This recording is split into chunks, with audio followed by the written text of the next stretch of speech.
Hey guys, what's up? I'm back with a new video, and today I am going to be doing a hair review on Victoria's wig. They sent me this Auburn unit.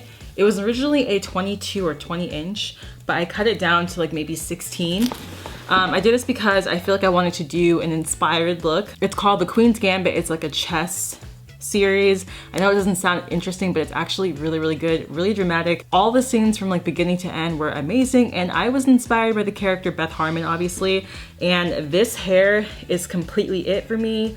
Like, it definitely screamed her, and so I wanted to do kind of like a 60s retro look with this wig. Towards the end of the series, she constantly wore green with her red hair, and I thought it looked so good. I thought it would be perfect. It's the perfect shade of green for me. And yeah, I'm gonna go ahead and install the wig right now and get into the specs afterwards, after I do my makeup and everything as well. Also, this is the inside of the wig cap. Thank goodness there are no tracks in this closure. Like I was saying before, tons of hair companies right now are doing that, so just be very watchful and knowing what you're getting into as far as that goes, because the wig should be cheaper if there are tracks in the closure. Also, I want to say I had to pluck a lot of hair with this unit because it was so thick up top. The hair is kind of long, but I like it like this because I still want it to be somewhat lengthy. Okay, so first I start by pinning back my hair. I'm going to glue this down with my Got To Be Glued hairspray. Y'all see me do this so many times. I've already pre-plucked this unit, and I made some baby hairs with a razor comb that I got from Daiso recently. And now I'm just trying to make sure everything is heated up and laid down. I'm using my razor comb again just to make the baby hairs a little bit more sparse. And now I'm just going in and laying down the hairs in the front.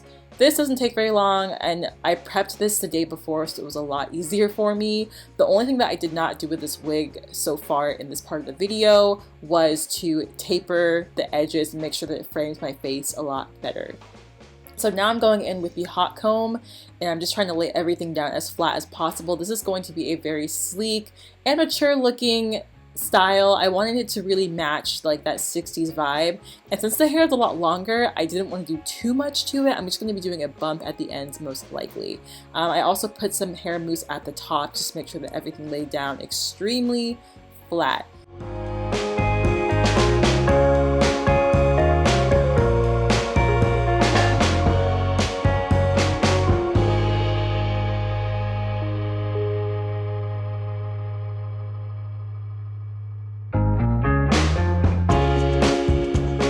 And now that the hair is framing my face, I'm going to go in and just bump the ends. I'm gonna just do like an outside curl at the very end of it. I feel like my hair was not completely even, but you know what? It still looked cute at the end, so let's kind of ignore that. But yeah, so that's what I was going for. I just wanted to make sure that all of the ends were bumped for this style, and I'm so glad that I cut my bangs because it just looks a lot better than just having everything be one length. The layered look is a lot better.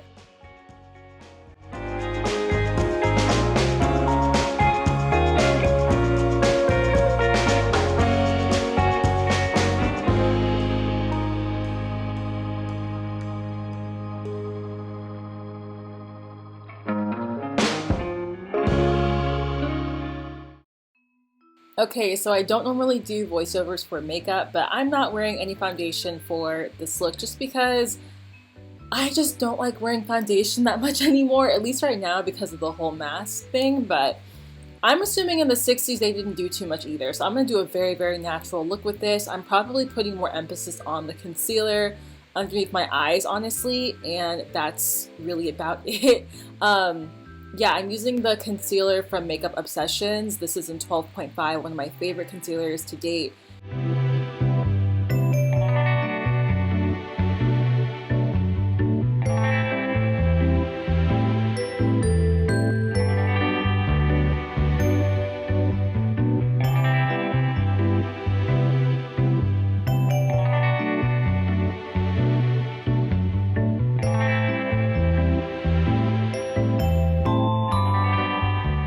Then for my eyes, I'm just using a combination of the Charlotte Tilbury palette. I think this is their Green Lights one.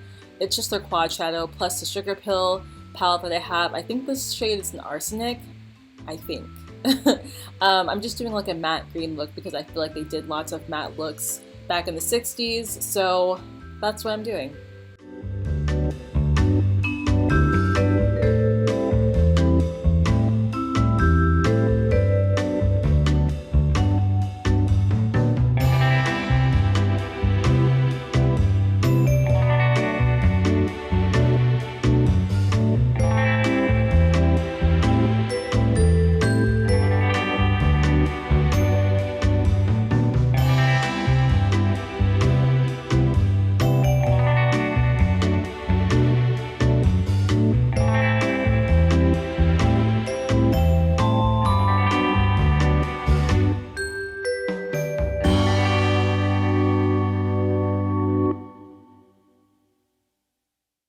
Okay, so I finished the look. I really like this hair in general. Okay, so it took a while for me to fix this hair because I had to pluck a lot, and I also had to make sure that it all laid down super flat, but the plucking was probably the longest that it took me for this wig. I think it's just because for some of the wigs that have just the closure, they put a lot of hair in the closure, and you really don't need that necessarily. Victoria's wig also, though, they did give me tweezers back, so they gave me a couple of wig caps.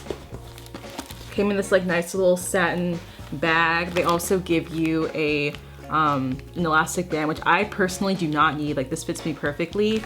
And it also comes with a rat tail comb, getting all the stuff that you really need to put the unit together, honestly. I tried to do a middle part, but it didn't look that great because there was so much hair up here. I just felt like I needed to do a side part with this unit, which I did. But I also used my my razor comb that I got from Daiso earlier today. I made it look more natural by kind of framing my face with the hair here. It was like all one length, and I just did not want that. That's what I did with this unit. It originally did, I'm gonna kind of go through the specs of the hair. Yeah, so this did come in a 22 inch, but right now it's probably around like a 16. Yeah, realistically right now it's like I cut it to a 16. I think honestly it looks best at this length. By the way, this is also in an Auburn brown. When you're in the light, it shows up more like kind of like an orangey color, like orange red, which is what I wanted. It's more of like a natural looking red instead of just like a in your face red. This is more of like a ginger. And if you're looking for this color, it's in the color number 33. Okay, so it's more on the expensive side, so it's $440, but if you get an 18 inch, it's $332,